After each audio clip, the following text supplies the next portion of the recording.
करूं उस वासुदेव का अंत? कैसे?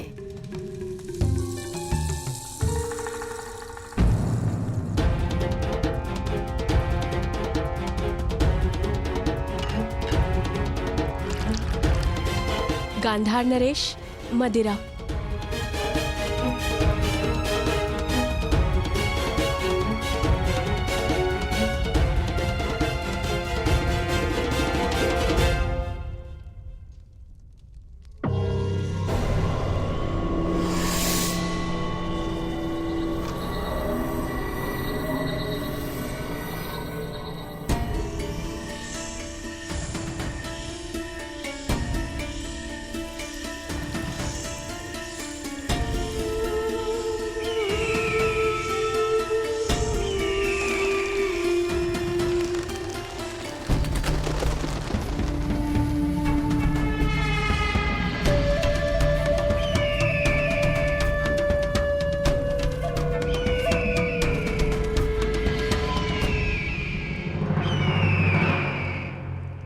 किसी प्रकार मैं इस वासुदेव का अंत कर दूं तो पांडव निसहाय हो जाएंगे और फिर मेरे प्यारे सम्राट दुर्योधन के विरुद्ध खड़े होने का साहस किसी में नहीं होगा, किसी में नहीं।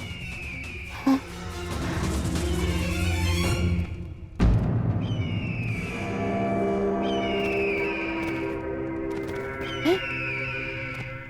ये तो कोई संदेश है। कौन भेज रहा है और किसे?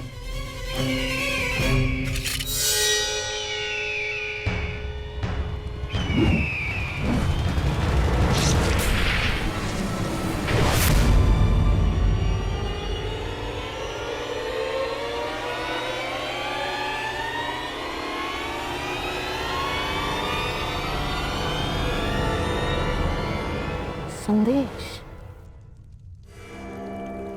केवल आपकी लक्ष्मण।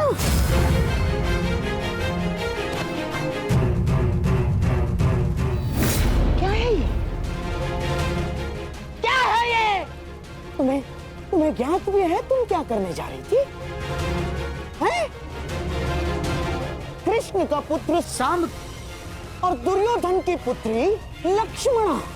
असंभव है ये, असंभव है ये, तुम्हारा दोनों का साथ असंभव है। तुम्हें याद भी है इसका परिणाम क्या होगा बच्चे? हैं? याद है तुम्हें इसका परिणाम क्या होगा? महाविध्वंस हो जाएगा बच्चे, महाविध्वंस।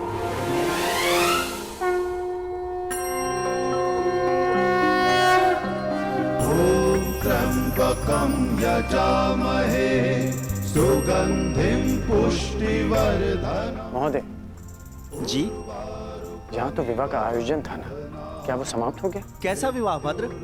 यहाँ तो कोई विवाह का आयोजन नहीं चल रहा है।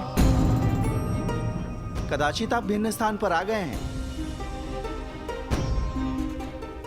अर्थात माता और सुप्रिया मुझसे झूठ कह रहे थे, परंतु क्यों?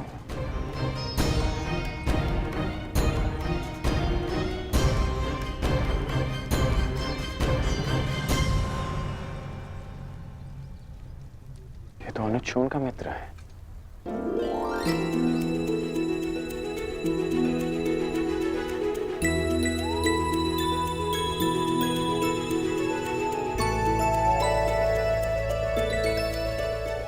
बहुत वर्षों बाद तुमसे भेंट हुई।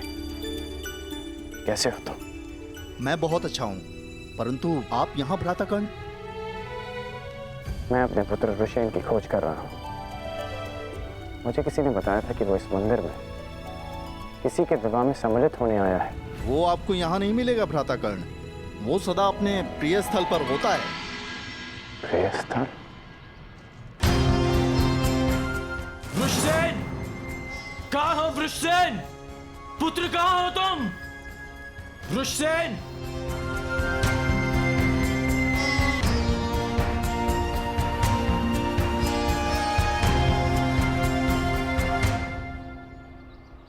हमें क्षमा कर दीजिए महोदय, क्षमा कर दीजिए।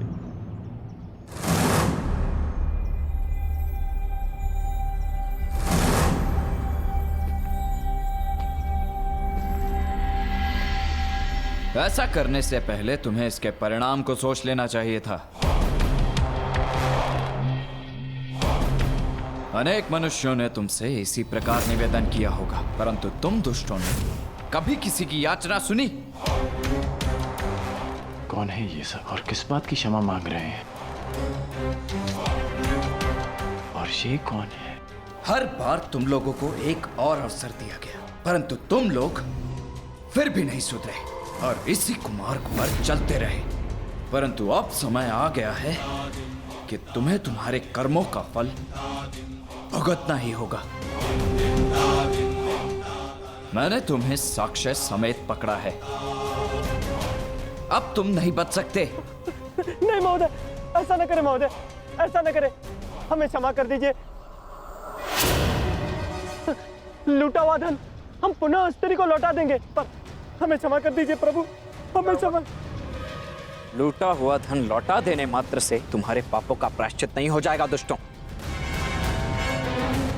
सर्वप्रथम उस पीड़ित महिला से क्षमा की भीख मांगो, अन्यथा मृत्यु के लिए तैयार हो जाओ। नहीं नहीं, हम क्षमा मांग लेंगे, हम क्षमा मांग लेंगे।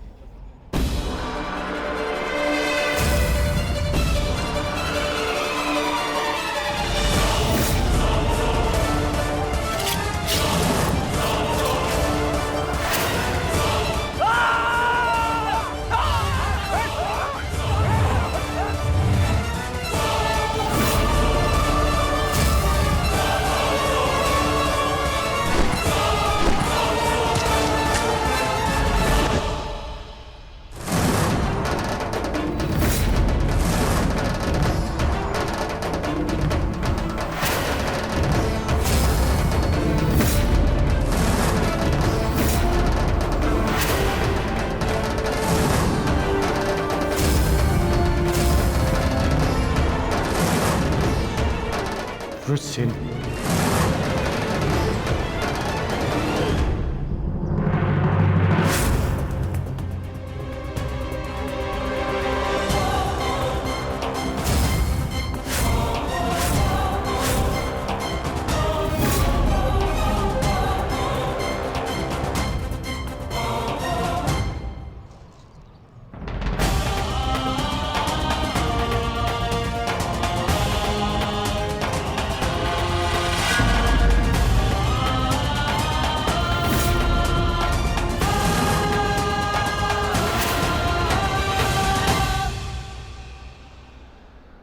मित्र,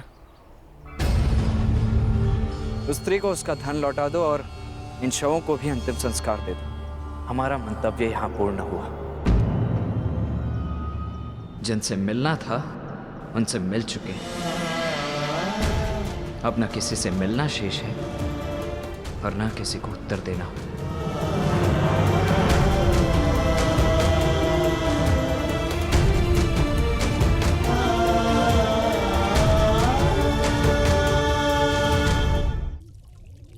कब से चल रहा है ये प्रकरण और कब से अपने परिवार के साथ विश्वासघात कर रही हो तुम? अब इस बात से मुझे दुर्योधन को अवगत कराना पड़ेगा। अब वो ही तुम्हारे इस दुस्साहस का निर्णय लेगा। रो लो, रो लो तुम। नहीं मामा श्री, रुक जाइए। रो लो तुम, रो लो। ऐसा ना करिए मामा श्री, कृपया करके पिताश्री को कुछ ना बताइए, हम आपसे विनती करते हैं।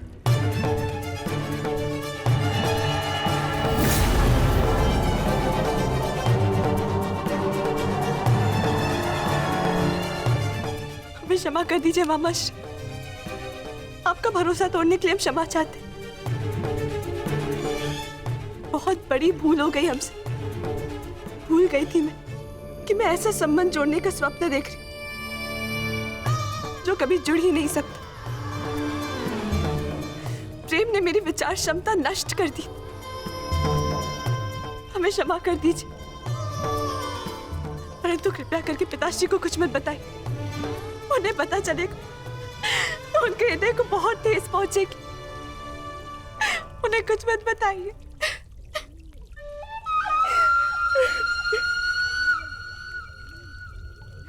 ए, अच्छी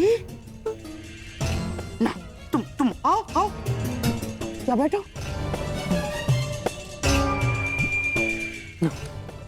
रोना लक्ष्मणा, देखो, मुझे क्रोध तो आया था मुझे क्रोध, परंतु तुम्हारे अश्रुओं ने मुझसे कह दिया कि तुम सांब से अत्याधिक प्रेम करती हो। हाँ, ठीक है। अब मुझे ही कोई मार्ग ढूंढना पड़ेगा इससे बाहर निकलने का।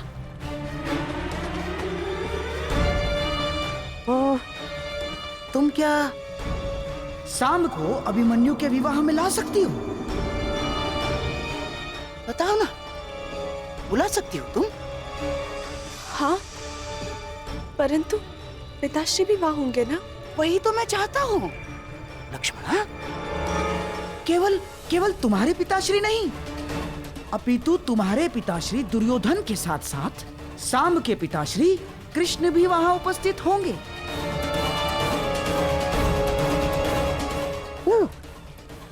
अर्थात तुम्हारे विवाह के विषय में कुछ प्रस्ताव उपस्थित करने के लिए दोनों के पिताश्री वहां होना आवश्यक है कि नहीं?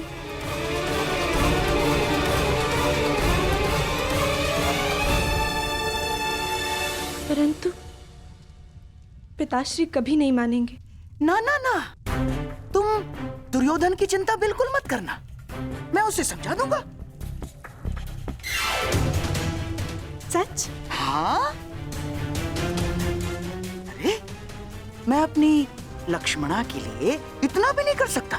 तुम बस किसी भी परिस्थिति में सांब को वहां उस विवाह में ले आना, शेष सब मैं संभाल लूंगा।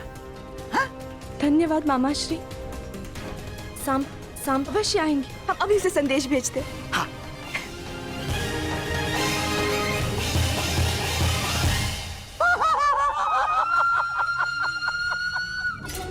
चलिए कृष्ण, अब आएगा आनंद। मेरी अगली चाल के लिए तैयार रहना। तो इस बार तुम्हारी पराजय निश्चित निश्चित।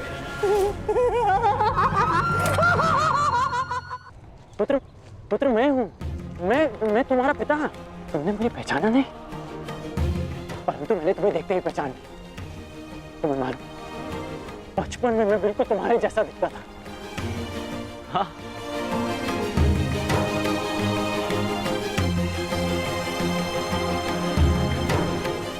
वही मुख, वही शरीर,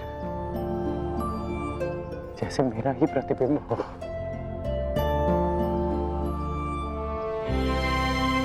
तुम बिल्कुल मुझ पर गए हो पुत्र। मुझे ज्ञात है कि आप मेरे पिता हैं, परंतु इस पिता और पुत्र के संबंध का आपके लिए महत्व ही क्या है? मेरी बात सुनो पुत्र, इस बात का क्या तात्पर्य है पुत्र? यही कि सदा आपने अपने परिवार से अधिक महत्व अपने लक्ष्यों को दिया। आपके लिए वो महत्व नहीं रखते थे जिन्होंने आपसे प्रेम किया, आपके लिए वो महत्व रखते रहे जिन्होंने आप पर उपकार किया या जिन्हें आपने वचन दिया। परंतु मेरे लिए सबसे अधिक महत्वपूर्ण मेरा परिवार है, सबसे अधिक महत्व मेरे अपनों का है। मेरी बात सुनो पुत्र, मेरी बात सुनो। इतना रुष्ट हो अपने पिता से। जब मेरी आयु में पहुंचोगे तब जानोगे कि मनुष्य के लिए उसका कर्तव्य कितना महत्वपूर्ण होता है। मैं यहाँ केवल तुमसे मिलने आया हूं, अपना मुख मत फेरो मुझसे। इतने वर्षों पश्चात मैं तुमसे मिल रहा हूं और तुम्हें लगता है इस अवसर का कोई महत्व नहीं मेरे लिए? रुष्सेन,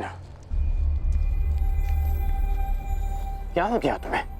तुम मेरी बात सुन क्यों नहीं रहे हो? मुझे तुमसे ये आशा नहीं थी। तो और क्या आशा थी मुझसे, मेरे पूज्य पिताश्री, कि कैसा व्यवहार करूंगा? वैसा ही व्यवहार करूंगा जैसा वो पुत्र करते हैं जिनके पिता उनसे वर्षों के पश्चात मिलते। आपका स्वागत करूंगा, आपको आलिंगनबद्ध करके अश्रु बहाऊंगा। आपने कभी सोचा है कि वर्षों के पश्चात जब आप अपने परिवार के पास लौटोगे तो सब आपकी व्याकुलता से प्रतीक्षा कर रहे होंगे? कदाचित शेष ने ऐसा किया हो, परंतु मैं भिन्न हूं। आपकी भांति मैं अपने परिवार को उनके हाल पर नहीं छोड़ सकता। मेरे लिए सबसे अधिक महत्व मेरे परिवार का है। मेरे लिए भी, मेरे लिए भी। परंतु मेरे लिए मेरा धर्म, मेरा कर्म, मेरा कर्तव्य भी उतना ही महत्वपूर्ण है।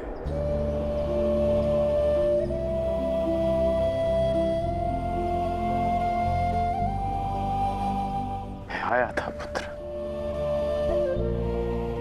परंतु मैं तुमसे मिल नहीं पाया। वो हस्तिनापुर की ओर से दिग्विजय के लिए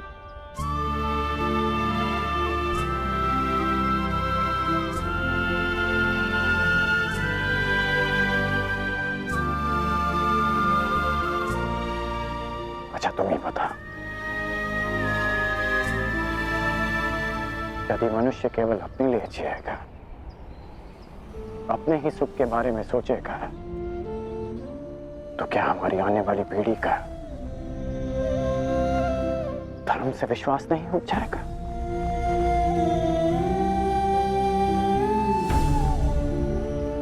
हमें समाज के उज्जवल भविष्य के बारे में सोचने का कोई अधिकार नहीं जब तक हम अपने पारिवारिक समस्याओं से ऊपर उठकर समाज के बारे में ना सोचें, समाज के लिए अपना धर्म पूर्ण ना करें।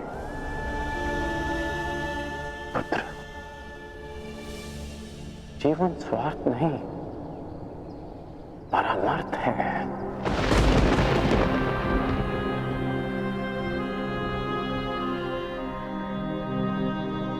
मैंने जो कुछ भी किया उसका मुझे कोई पश्चाताप नहीं, कोई ग्लानि नहीं, क्योंकि मैं स्वयं के लिए नहीं समाज के लिए जिया हूं, लोगों के हित के लिए लड़ा हूं। मैंने जीवन भर परिवर्तन के लिए संघर्ष किया। जानते हो क्यों? क्योंकि जब भी मैंने ऐसा किया तो मैंने लोगों की आंखों में आशा की किरण देखी।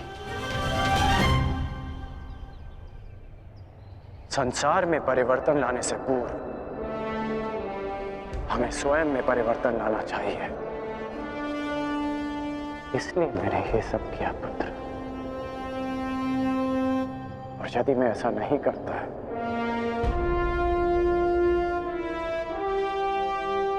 तो तुम आज एक सूत पुत्र होकर हाथ में शस्त्र नहीं उठा पाते।